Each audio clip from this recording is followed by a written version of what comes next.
As we pulled into the Mojave Trail, I think the first thing we saw was all the side-by-sides by the entrance. And immediately we knew we've got to get away from the side-by-sides. I hate sleeping next to the trail with a bunch of side-by-sides blaring past with the music going. So we kept on driving a little bit and we found this awesome spot. We didn't know it was pitch black.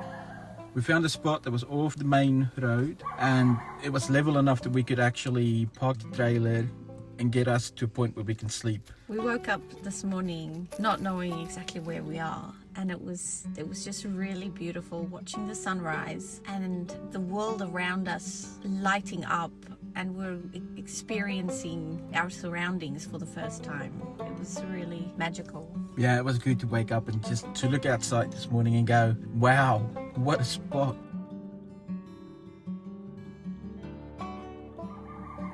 It was amazing hearing the coyotes call, and Sky was just listening to them. Yeah, the good thing is she doesn't go off looking for them. She knows there's danger and she comes to us. Yeah. Which is a big deal for us because we know we can leave her off leash and she's not going to go looking to be eaten. We didn't have a very big breakfast this morning. We decided just to have quick coffee, hot chocolates and muffins. When we came in last night, I had my hitch on that we use on the motorways to have the trailer pointing down a little bit. And I forgot to switch it out, so when we left this morning, the jack stand kept on hitting on the trail. So we had to stop, switch it out and lift the front up. Glad we did, because shortly after the road turned into a bit more of this. Yeah, the jack stand wasn't hitting every little bump on the road anymore. It definitely made it more enjoyable. Yeah, admittedly we need to fix that jack stand. Yes. We'll get to it eventually.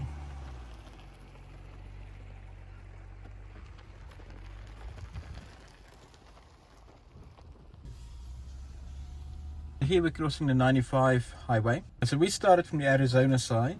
This is going towards Baker a bit more.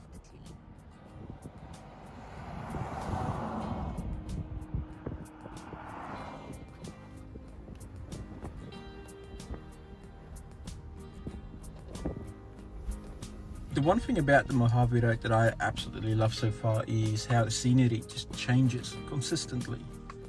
Yeah, it's like you're driving one moment on a really sandy road and the next moment it's really rocky. And just like that, all the plants around you will change as well. It's definitely never boring. It's very scenic.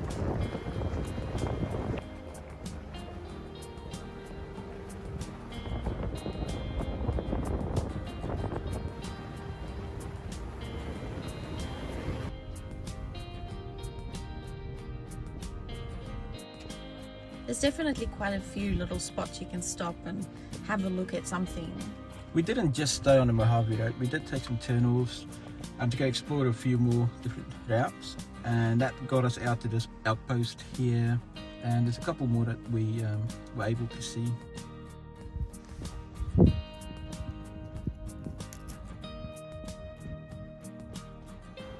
I blame the side-by-sides for this road. This was awful.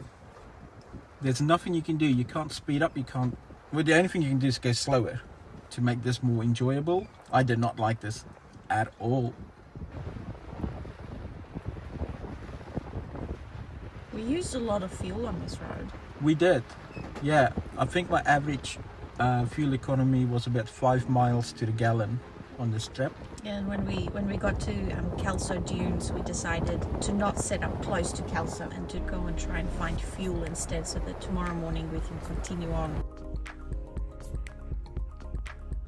The kids and Sky had a lot of fun on the dunes. Well, we did too.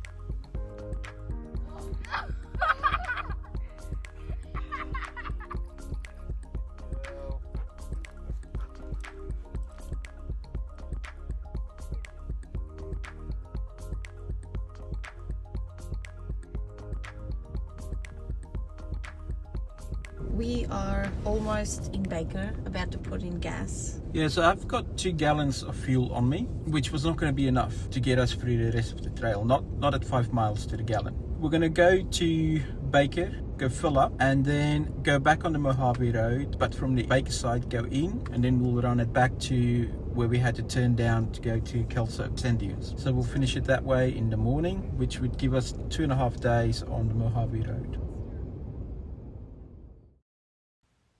So as we were setting up camp tonight, we noticed a bit of an angle on the tongue on the trailer. After inspecting it a bit more, we unfortunately broke the bottom bits of the tongue as it connects to the chassis.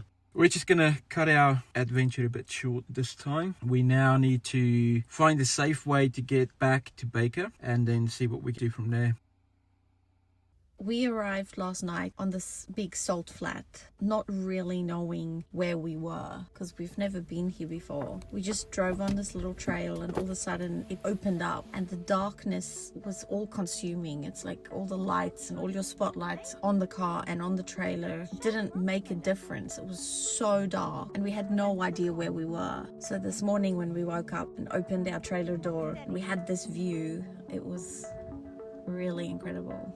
I think the amazing thing is you're in California where it's this populated, yet half an hour out of Baker you can find a spot like this where we were the only people camping here.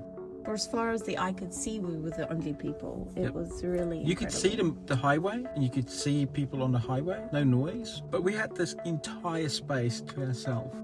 Yeah, that was really incredible.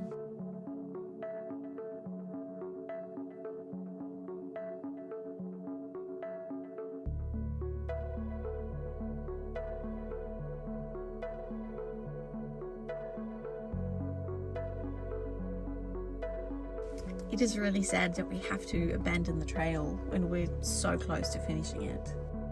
It's okay, we'll be back.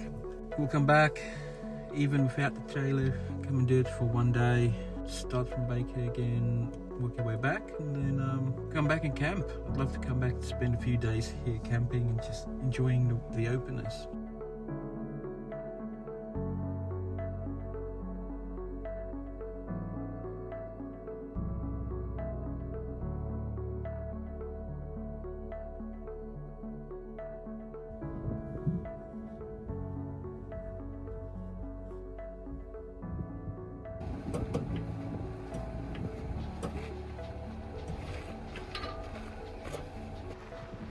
We've just left camp.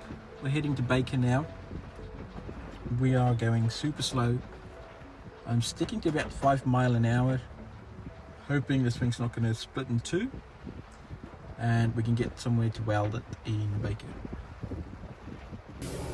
So in Baker, no one was able to help us. The only recommendation they had was to go to Barstow. There's many more places in Barstow that could potentially help us. So we're going to jump on the 15 now and make our way to Barstow. We are on our way home without our trailer. Hopefully we can pick it up later this week and continue on with the trail. Yeah, I think the main point is I want to make sure they do a good job. So if they need a bit more time, we'll give them more time. Go pick it up the following week. It was sad coming home without the trailer. Yeah, backing in tonight felt different. Easy, but different. Yeah, way easier. It's not the biggest space to back into, especially at night time. But look, I am very thankful that we found Century Welding, and I have complete faith that he's going to be able to fix it and build it the way that it was meant to be built. Yeah, absolutely.